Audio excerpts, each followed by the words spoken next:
السلام عليكم ورحمة الله وبركاته. أعوذ بالله من الشيطان الرجيم. بسم الله الرحمن الرحيم. إنما المؤمنون إخوة. إنما المؤمنون إخوة. إنما المؤمنون إخوة. الله جل وعلا شانه په دې مبارک آیات کې دا فرمایلی دی چې ټول مؤمنان سره ورونه دي.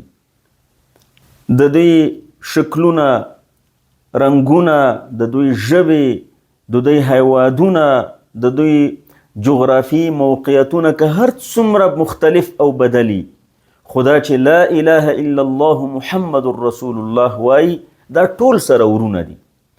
دا یوه کورنۍ ده، دا یوه ستره کورنۍ ده، د اسلامي امت کورنۍ ده. انما المؤمنون اخوه. په همدې اساس جناب رسول الله صلی الله علیه وسلم د دې امت تشکیل فرمایلی. په هغې کې بلال و د حبشې، په هغې کې سلمان و د فارس، په هغې کې صهیب و رضوان الله علیهم اجمعین د روم. خو دې نه یو ګلدسته جوړه کړې وه. انما المؤمنون اخوه. چیرته چې د ځمکې په سر مسلمان دی هغه ستا ورور دی. والسلام علیکم ورحمة الله وبرکاته.